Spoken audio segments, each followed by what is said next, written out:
Yo, yo, yo. Welcome Yeah, back. yeah. Welcome back. We back once again, live from Noah Free Clinic in the heart of North Omaha. My name is Shamari Huggins. What's up, y'all? I'm Chrome. Yeah. And we going viral or something like that. We ain't really decided on a title yet, but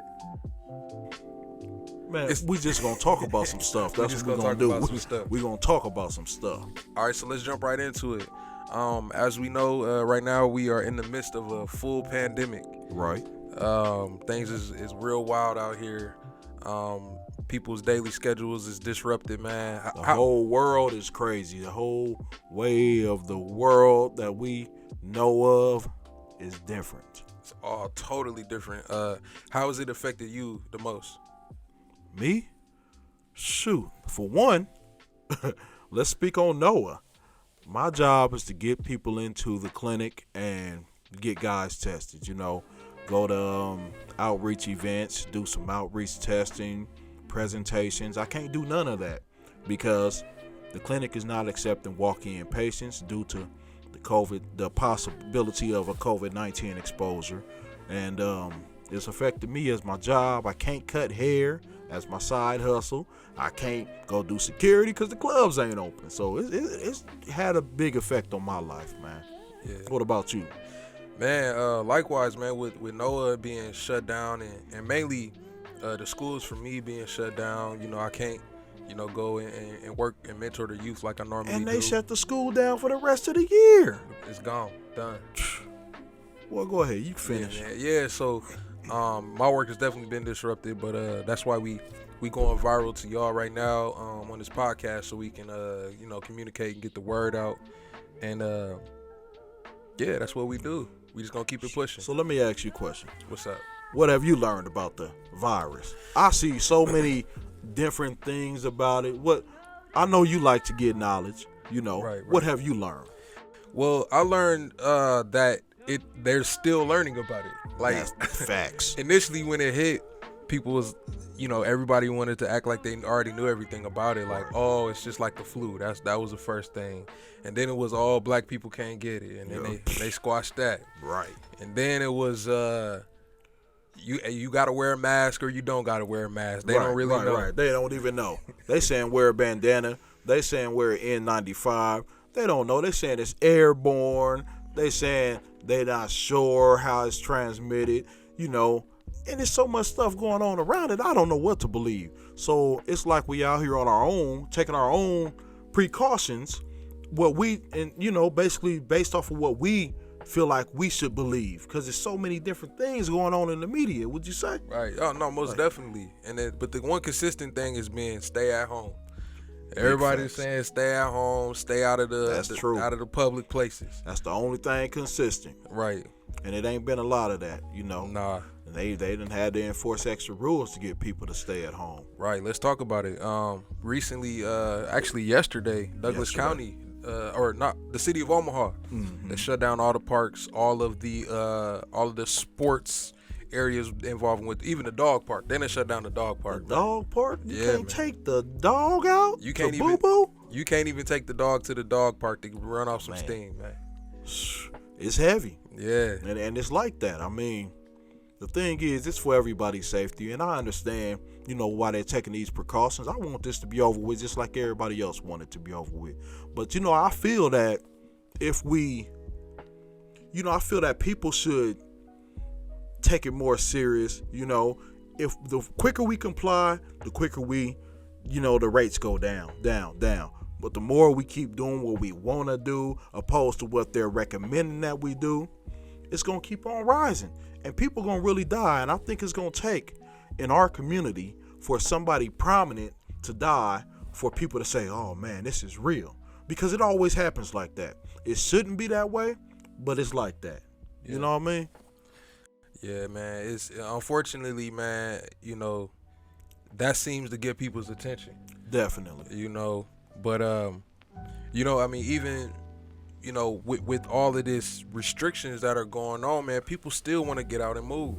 And so what you see is, man, situations like, increasing in domestic violence or increasing in CPS calls, and even just recently there was unfortunately a young man was murdered in the park, and there was over 100 people gathered.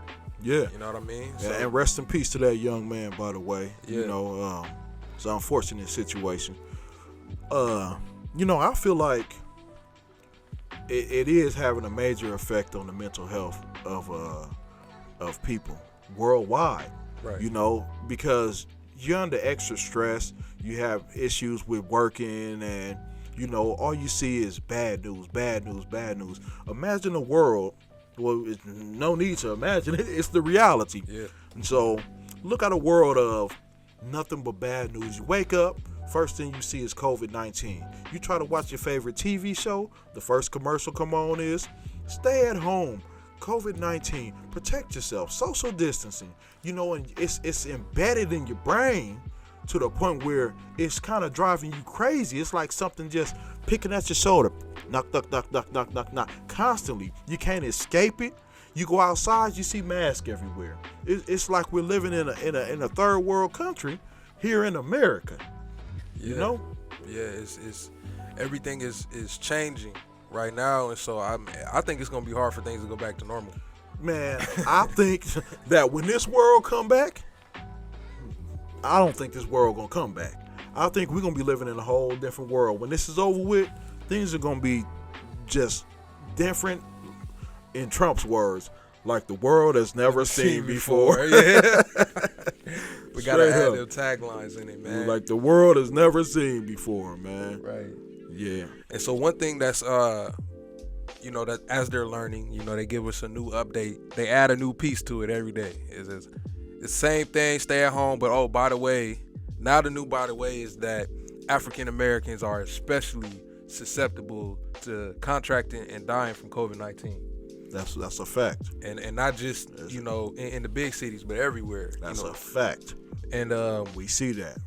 Right, and we see that, but one of the things about it is the proponent to it has been something that's always been there, which is health disparities. Hey, and I was gonna speak on something like that. Check this out. Our conditions, we suffer the most. Out of all the races, we got the most health issues. We're the most out of shape people. If you look at this statistically, I've looked at this long time ago. It's been this way in America, and because we eat different. A lot of us don't go and exercise and take care of our body. A lot of men struggle with going to the doctor and getting checkups and checking on high blood pressure and things of that nature. But also, did you look at it like this? All right, they saying a lot of African Americans are dying. Now, I don't mean to be a conspiracy theorist or whatever, but imagine most African American people don't have health insurance. We go to the hospital. Who you gonna prioritize health care with first? The person that's insured or the person that's not insured?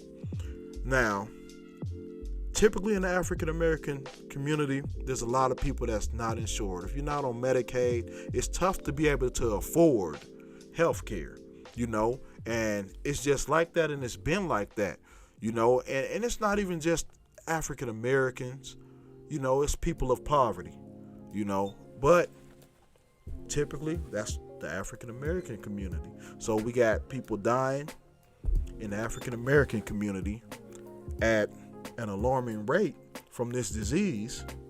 But think about it.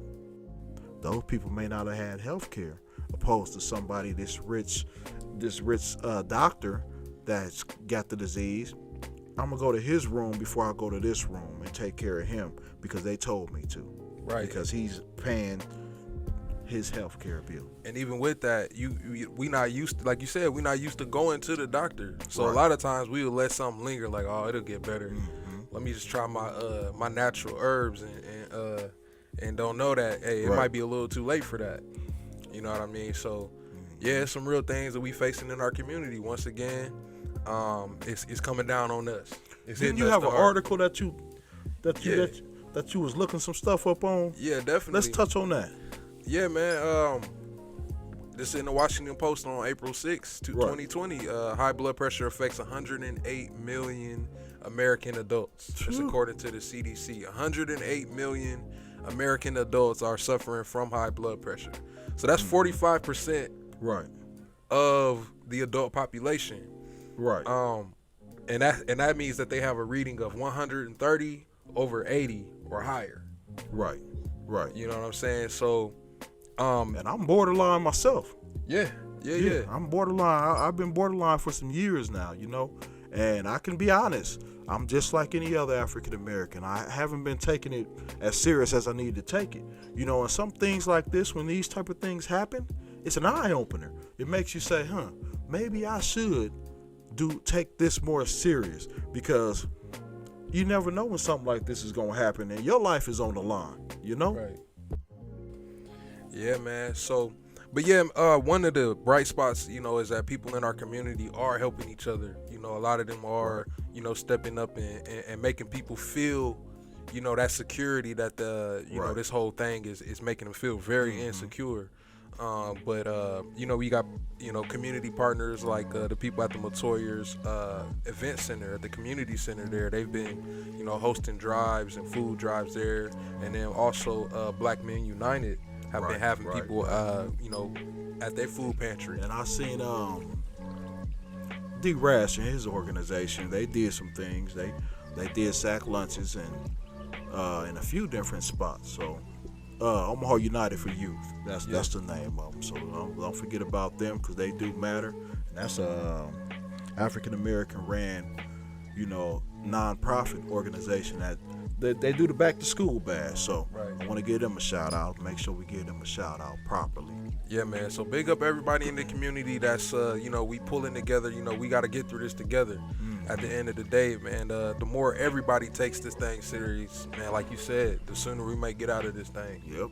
And people like to follow trends, you know, like, and this is why I'm a pretty popular dude. A lot of people know me, so if they see me out there with my gloves and my mask, they say, hey, Chrome taking this serious, I might want to take it serious. You know what I mean? Unfortunately, there's a lot of followers in the world. It takes for you to see somebody prominent doing it for you to do it. Me, I'm an individual. You know what I mean? I should have had my mask on today. I don't know what you got. I know. You need to scoot over. Anyway, man, hey, look, like you say, we going viral. We connecting with the people. This is our podcast. We want to keep coming to you, man. Y'all make sure y'all like and share this. And we 3 minutes past our limit, so we gonna wrap it up, right? That's right. So all right, man. We was just touching bases with y'all. Tune back in. Catch y'all next time. Peace.